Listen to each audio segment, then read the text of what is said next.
بسم اللہ الرحمن الرحیم الحمد للہ رب العالمین الصلاة والسلام علی سید الانبیاء والمرسلین بحمد اللہ تعالی۔ قرآن مجید کے واقعات اور حقائق ہم سماعت کر رہے ہیں۔ آج جس واقعے کو ہم سماعت کریں گے اس کا عنوان ہے ذبح ہو کر زندہ ہو جانے والے پرندے۔ سیدنا خلیل اللہ ابراہیم علیہ السلام نے ایک مرتبہ اللہ تبارک و تعالیٰ کی بارگاہ میں یہ عرض کی کہ یا اللہ تو مجھے دکھا دے کہ تو مردوں کو کس طرح زندہ فرمائے گا۔ تو اللہ تبارک و تعالیٰ نے ارشاد فرمایا، اے ابراہیم کیا اس پر تمہارا ایمان نہیں ہے؟ تو آپ علیہ السلام نے عرض کیا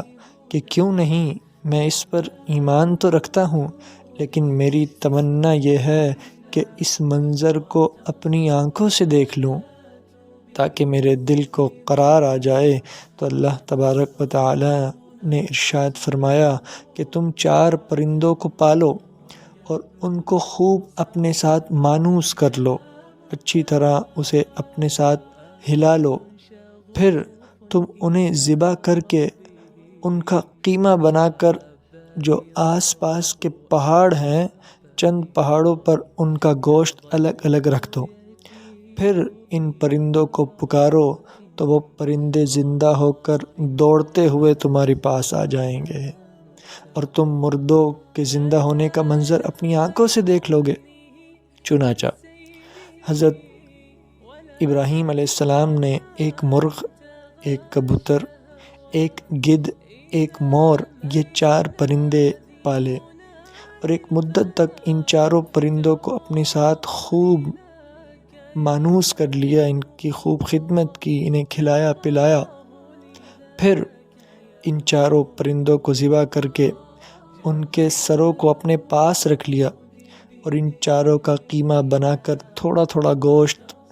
قریب کے چند پہاڑوں پر رکھ دیا اور دور سے کھڑے ہو کر ان پرندوں کا نام لے کر پکارا کہ یا ایھا الدیک، اے مرغ، یا ایتھا الحمامہ، اے کبوتر، یا ایھا النسر، اے گدھ، یا ایھا الطاؤس، اے مور۔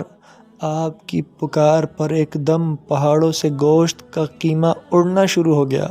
اور ہر ایک پرندے کا گوشت، پوست، ہڈی، پر الگ ہو کر 4 پرندے تیار ہو گئے اور وہ 4 پرندے بلا سروں کے دوڑتے ہوئے سیدنا ابراہیم علیہ السلام کے پاس آ گئے اور اپنے سروں سے جڑ کر دانہ چکنے لگے اور اپنی اپنی بولیاں بولنے لگے۔ اس طرح حضرت ابراہیم علیہ السلام نے اپنی آنکھوں سے مردوں کے زندہ ہونے کا منظر دیکھ لیا اور ان کے دل کو اطمینان اور قرار مل گیا۔ اللہ اکبر۔ اس واقعے کا ذکر قرآن مجید فرقان حمید میں موجود ہے۔ سورۃ البقرہ آیت نمبر 260 میں اللہ تبارک و تعالی ارشاد فرماتا ہے، وَإِذْ قَالَ إِبْرَاهِيمُ رَبِّ أَرِنِي كَيْفَ تُحْيِي الْمَوْتَى، اور جب عرض کی حضرت ابراہیم علیہ السلام نے، اے میرے رب تو مجھے دکھا تو مردوں کو کیسا زندہ فرمائے گا۔ قَالَ أَوَلَمْ تُؤْمِنْ، ارشاد فرمایا کیا تجھے یقین نہیں؟ قَالَ بَلَىٰ،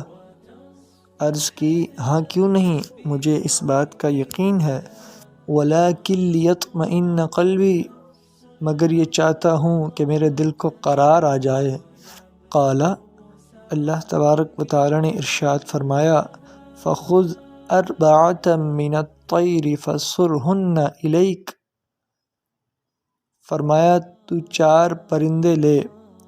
انہیں اپنے ساتھ خوب مانوس کر لے، انہیں پال، ثُمَّ اجْعَلْ عَلَى كُلِّ جَبَلٍ مِّنْهُنَّ جُزْءًا، پھر ان کا ایک ایک ٹکڑا ہر پہاڑ پر رکھ دے، ثُمَّ ادْعُهُنَّ يَأْتِينَكَ سَعْيًا، پھر انہیں بلا، وہ تیرے پاس چلے آئیں گے پاؤں سے دوڑتے۔ وَاعْلَمْ أَنَّ اللَّهَ عَزِيزٌ حَكِيمٌ، اور جان رکھ کہ اللہ غالب حکمت والا ہے۔ اس قرآنی واقعے میں چند مسائل پر خاص طور سے روشنی پڑتی ہے، ان کو آپ بغور سن لیجئے، اور دعا ہے کہ میرا رب ہمیں اس سے نور ہدایت حاصل کرنے کی توفیق عطا فرمائے اور اس روشنی کو آگے پہنچانے کی توفیق عطا فرمائے۔ مردوں کو پکارنا۔ دیکھیے، چاروں پرندوں کا قیمہ بنا کر سیدنا خلیل اللہ علیہ السلام نے پہاڑوں پر رکھ دیا، پھر اللہ تعالیٰ کا حکم ہوا ثم ادعوہن، یعنی ان مردہ پرندوں کو پکارو۔ چنانچہ آپ نے چاروں کا نام لے کر پکارا تو اس سے یہ مسئلہ ثابت ہو گیا کہ مردوں کو پکارنا شرک نہیں ہے، کیونکہ جب مردہ پرندوں کو اللہ تعالیٰ نے پکارنے کا حکم فرمایا اور ایک جلیل القدر پیغمبر علیہ السلام نے ان مردوں کو پکارا تو ہرگز یہ شرک نہیں ہو سکتا، کیونکہ اللہ تبارک و تعالیٰ کبھی بھی کسی کو شرک کا حکم نہیں دے گا،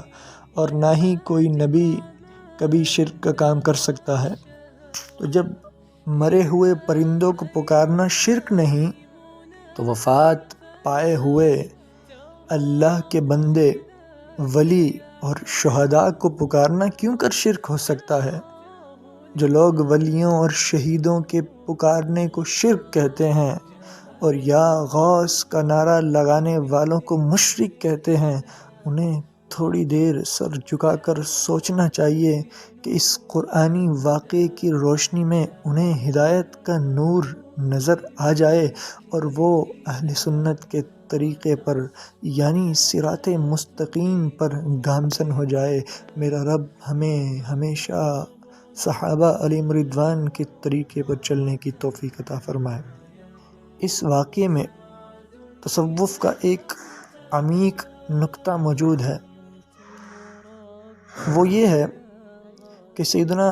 خلیل اللہ حضرت ابراہیم علیہ السلام نے جن 4 پرندوں کو ذبح کیا، ان میں سے ہر پرندے میں ایک بری خصلت مشہور ہے۔ مثلا مور کو اپنی شکل و صورت کی خوبصورتی پر گھمنڈ رہتا ہے، اور مرغ میں کثرت شہوت کی بری خصلت موجود ہے، اور گدھ وہ حرص اور لالچ کی بری عادت ہمیشہ رکھتا ہے، اور کبوتر وہ اپنی بلند پروازی اور اونچی اڑان پر بہت تکبر اور غرور کرتا ہے۔ تو ان چاروں پرندوں کے ذبح کرنے سے ان چاروں خصلتوں کو ذبح کرنے کی طرف اشارہ ہے کہ یہ چاروں پرندے ذبح کیے گئے تو سیدنا ابراہیم خلیل اللہ علیہ السلام کو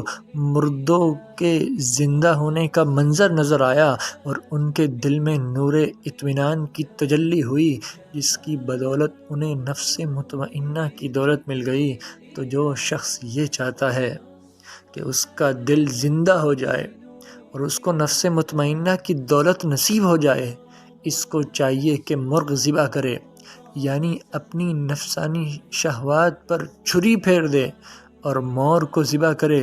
یعنی اپنی شکل و صورت اور لباس کے گھمنڈ کو ذبح کر ڈالے،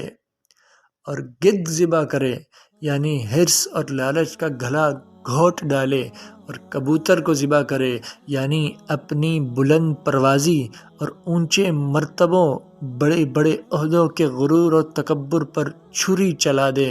عاجزی اختیار کرے۔ اگر کوئی ان چاروں بری خصلتوں کو ذبح کر ڈالے گا تو انشاءاللہ تبارک و تعالی وہ اپنے دل کے زندہ ہونے کا منظر اپنی آنکھوں سے دیکھ لے گا، اور اس کو نفس مطمئنہ کی سرفرازی کا شرف حاصل ہو جائے گا۔ میرا رب ہم تمام کو ہر قسم کی بری خصلتوں سے ہمیشہ محفوظ فرمائے، حضور علیہ الصلاۃ والسلام کی رضا والے کام کرنے کی توفیق اور سعادت عطا فرمائے۔ وما توفیقی الا باللہ۔